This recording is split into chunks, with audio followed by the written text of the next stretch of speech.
বনি ইসরায়েলের জামানায় এক আল্লাহর বান্দা একটা নয় দুইটা নয় ৯৯টা খুন করলো। নবী করিম সাল্লাল্লাহু আলাইহি সাল্লাম হাদিসে ঘটনা বর্ণনা করেন ৯৯টা খুন করার পর আল্লাহর বান্দা এবার দিলের ভিতরে অনুতাপ আসছে। ঢুকতে ঢুকতে ঘুরতে ঘুরতে একজন আবেদের কাছে গেল, যে ডাক দেয়া বলে, হুজুর আমি এতগুলা অন্যায় করলাম, বলেন তো মাওলা আমাকে ক্ষমা করবে কিনা। ৯৯টা খুন করার পর আল্লাহ পাক রব্বুল আলামিন ক্ষমা করবে কিনা এই প্রশ্নের জবাবে আবেদ ডাক দেয়া বলে, কখনোই নয়।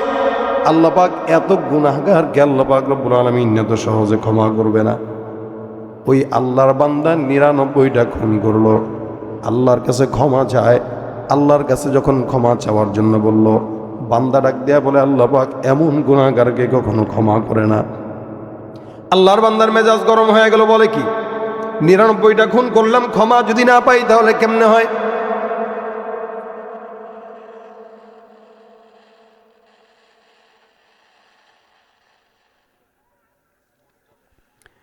নিরানব্বইটা খুন করলাম, ক্ষমা যদি চাওয়ার পর যদি না পাওয়া যায় তাহলে লাভ কি? আল্লাহর বান্দার মেজাজ খারাপ হয়ে গেছে। ৯৯টা খুন করলাম, ক্ষমায় যদি না পাই তাহলে আর ভালো হওয়া দরকার কি? আগের মতোই তো থাকা দরকার। তার চিন্তা হলো এটা। আমরা দেখেন না, সারা দেশে এখন অনেক জায়গায় অনেক প্রার্থী দাঁড়াবে। তো কেউ ভালো দাঁড়াবে, কেউ হুজুর দাঁড়াবে, কেউ আল্লাহওয়ালা দাঁড়াবে, কেউ আবার শয়তান দাঁড়াবে, কেউ চোর বাটপারও দাঁড়াবে। এখন যে ভালো সে তো ভালো, আলহামদুলিল্লাহ। যে খারাপ, তার যদি অতীতে কোনো দুর্নীতি অথবা চুরি চামারির কোনো ইতিহাস থাকে, আর আমরা যদি স্লোগান দিই অমুকের চরিত্র ফুলের মতো পবিত্র, সে মনে করবে কিরে এত চুরি করার পরেও যদি চরিত্র ফুলের মতো হয়, ভালো হওয়া দরকার কি? ঠিক না? না, এই কথা কইলে আপনারা রাগ করেন, এগুলো বুঝছি। হ্যাঁ, এগুলো কইলে আপনারা রাগ করেন, যেহেতু এটা কি আবার। এখন এই লোক কেন বলবে এটা যে এত চুরি করার পরেও ভালো হওয়া দরকার কি? ভালোই তো আছি। তার মানে চোর হওয়ার পরেও যদি মানুষ আমার সালাম দেয়, আমার চরিত্র ফুলের মতো কয়, তাহলে তো আমি বুঝলাম যে আমি আসলে চোর না, আমি আসলে ফুলের মতোই। এটা যেরকম সত্য, ঠিক ওরকম ভাবেই গুনাহ করার পরেও যদি কেউ বলে মাফ পাবই না, তাহলে মাফ যেহেতু পাবই না, তাহলে আর অযথা ভালো হওয়া দরকার কি? আগের মতোই খারাপ থাকে। কারণ আল্লাহ কি কোনো বান্দা গুনাহ করতেই থাক এটা কি চান? আল্লাহ চান সব বান্দা কোনো না কোনোভাবে জান্নাতে যেতে। এখন এই আল্লাহর বান্দা ডাক দেওয়া কয়, আল্লাহ ক্ষমা করবে না, এই মেজাজ খারাপ হয়ে গেছে। কয় ক্ষমা যদি নাই পাই তোরে রাখা দরকার কি? তুইও মর। ছুরি দিছে পেটের ভিতরে ঢুকায়া গেছে, শেষ। আগে ছিল ৯৯, এখন হয়েছে ১০০টা খুন করার পরে এখন তার হুশ আবার আসছে।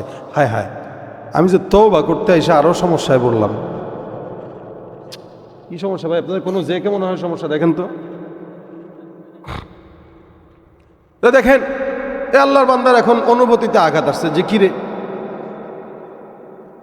আসলাম তওবা করতে, গুনাহ বাড়াইলাম আরেকটা, না আরেকজনের কাছে যাই, আর গুনাহ করা যাবে না।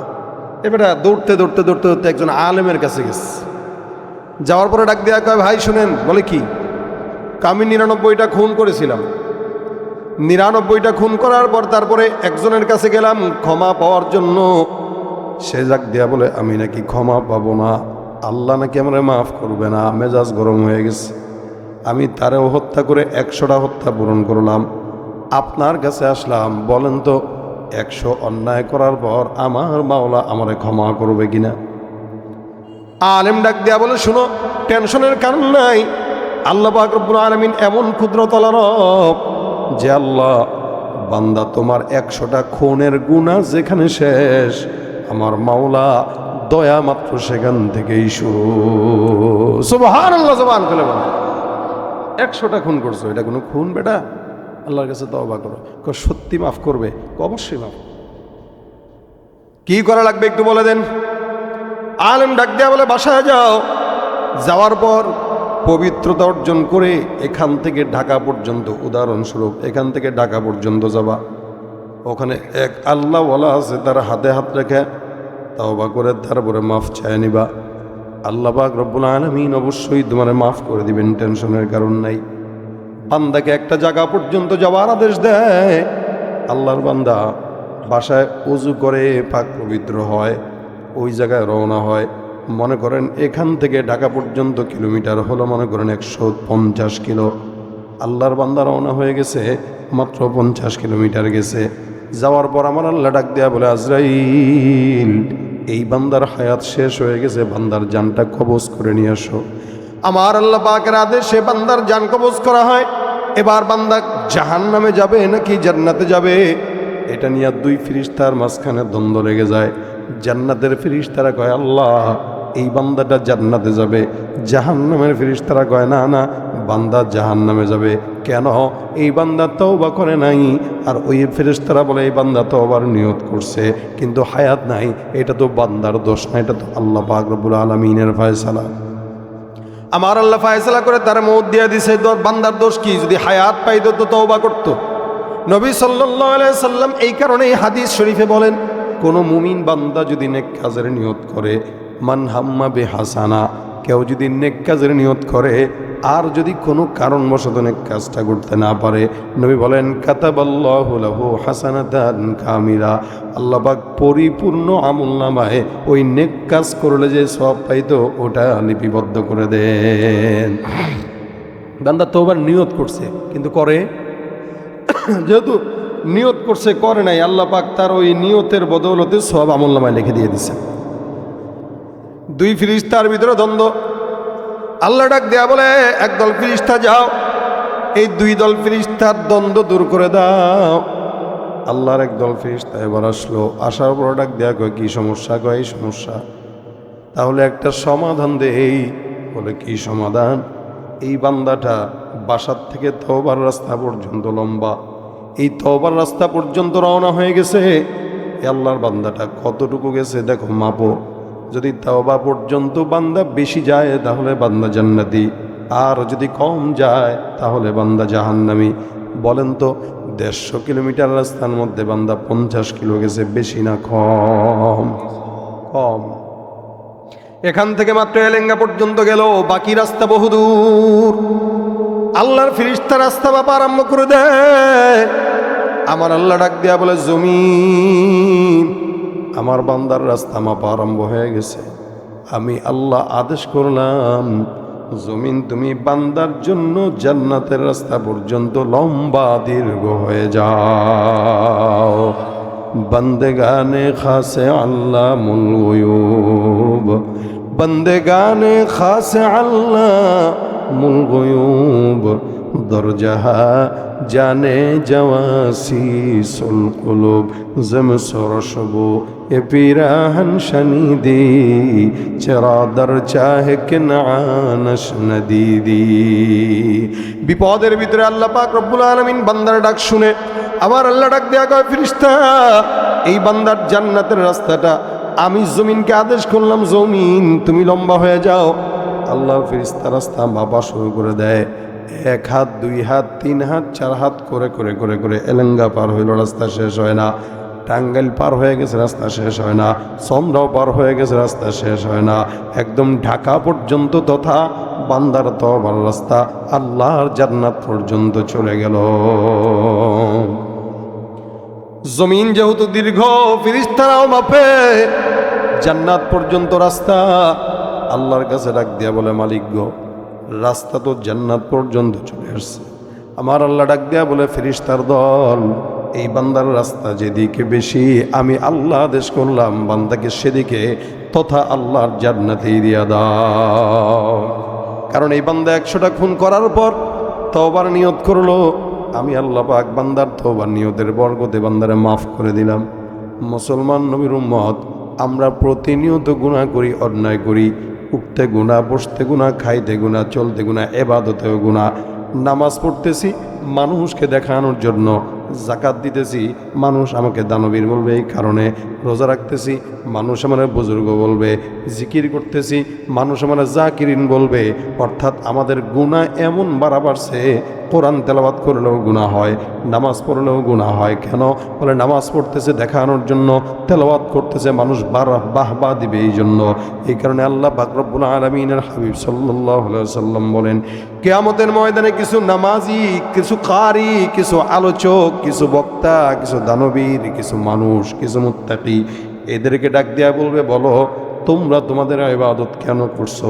নামাজ কেন পড়ছো, কার জন্য পড়ছো, জাকাত কার জন্য দিছো, হজ কার জন্য করছো, দান সৎকা কার জন্য করছো, সব কিছু হিসাব দাও। আল্লাহর বান্দা ডাক দিয়ে বলবে মালিক তোমার জন্য করলাম। আল্লাহ বলবেন মিথ্যুক, দুনিয়ার জমিনে মানুষকে দেখানোর জন্য করছো। ফায়ুসহাবু আলা ওয়াজহিহি হাত্তা উলকিয়া ফিন্নার, এদেরকে পাটা উপরের দিকে দিয়া মাথাটা নিচের দিকে দিয়া ঢিল দিয়া জাহান্নামের কিনারায় নিক্ষেপ করে দাও। এই জন্য মুসলমান নবীর উম্মতরা গুনাহ করতে করতে হালত এমন হয়ে গেছে, এদিক দিয়ে জিকির করে কিন্তু গুনাহ হয়। কেন? বলে জিকির আল্লাহর জন্য না, বান্দা জাকিরিন বলবে এই জন্য। নামাজ পড়তেছি কার জন্য? বলে রাজনীতি করি, ভোট সামনে পাওয়া লাগবে, এই কারণে নামাজ ধরে। অথচ সকালবেলা ফজরের নামাজে 5 জনের বেশি মুসল্লি পাওয়া যায় না, ঠিক কিনা? তুমি রমজান এলে রাখো না রোজা, দিনকে করো আঘাত, পয়সা করির নেই তো অভাব, দাও না তো যাকাত। তুমি ইমানদারির বড়াই করো, নেই তোমার ইমান, তুমি ইমানদারির বড়াই করো, নেই তোমার ইমান। তুমি কেমন মুসলমান, তুমি কেমন মুসলমান? নামাজের সাথে নাই পরিচয়, মানো না কোরআন, তুমি কেমন মুসলমান? ঠিক কিনা? মুসলমান দাবি করে নামাজ নাই, যদিও পরে ভোট পাওয়ার জন্য, যদিও পরে নামাজি বলবে এই জন্য, যদিও পরে দোকানের হিসাব মেলানোর জন্য। এই জন্য আমাদের ইবাদতেও গুনাহ জুড়ে গেছে, আমাদের জিকিরও গুনাহ জুড়ে গেছে, আমাদের সমস্ত কাজে গুনাহ জড়ায় গেছে। আল্লাহ পাক রব্বুল আলামিন বলেন বেশি বেশি ইস্তেগফার করো, নফসের উপর জুলুম যখন হয়ে যায় জবানে একটা শব্দ উঠায় দাও, আস্তাগফিরুল্লাহ আস্তাগফিরুল্লাহ আস্তাগফিরুল্লাহ। নবী সাল্লাল্লাহু আলাইহি ওয়াসাল্লাম বলেন আল্লাহি ইন্নী লা আস্তাগফিরুল্লাহ ওয়া আতুবু ইলাইহি। আল্লাহ নবী বলেন আমি প্রতিদিন ইস্তেগফার করি এতটুকুন, আস্তাগফিরুল্লাহ ওয়া আতুবু ইলাইহি।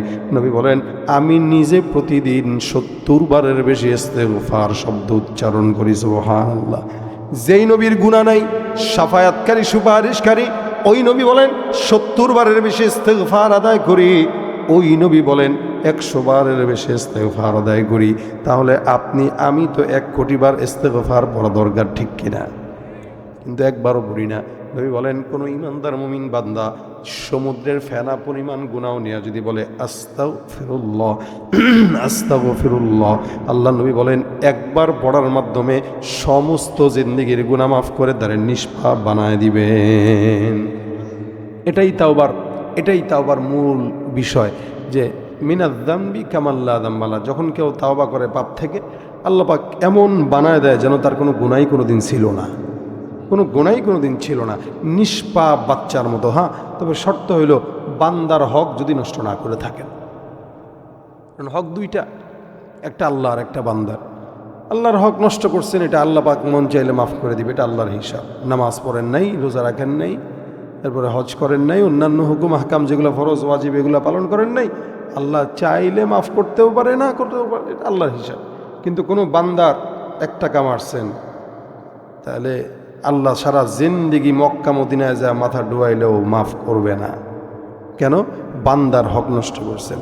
আল্লাহর রহমতে ফজল করবে আমাদের এই দেশে, পুরা দেশে, বাংলাদেশে যেই পরিমাণে জনগণের টাকা আমাদের অতীতের নেতা কর্মীরা চুরি করছে আর মারছে, আল্লাহর রহমতে আমরা তাদের উপর দিয়ে জান্নাতে চলে যাবো ইনশাআল্লাহ। কি আপনারা বিশ্বাস করেন না এটা? যে আমাদের টাকা যে পরিমাণে মারছে, আমরা আল্লাহ যদি আমাদেরকে মাফ না করে, গুনাহের কারণে অন্য যদি ধরে, আমরা এগুলারে ধরায় দিয়া জান্নাতে চলে যাব। আল্লাহ যে এগুলোর উপরে আমাদেরকে মাফ করে দাও। এই জন্য বান্দার হক যদি কেউ কাউরে মাফ না করে, আল্লাহ পাক মাফ করে না। এই জন্য কোনোদিন যদি কারো হক নষ্ট করে থাকেন, তাহলে মাফ চাই নেবেন যে ভাই আল্লাহর রাস্তায় মাফটা করে দিও।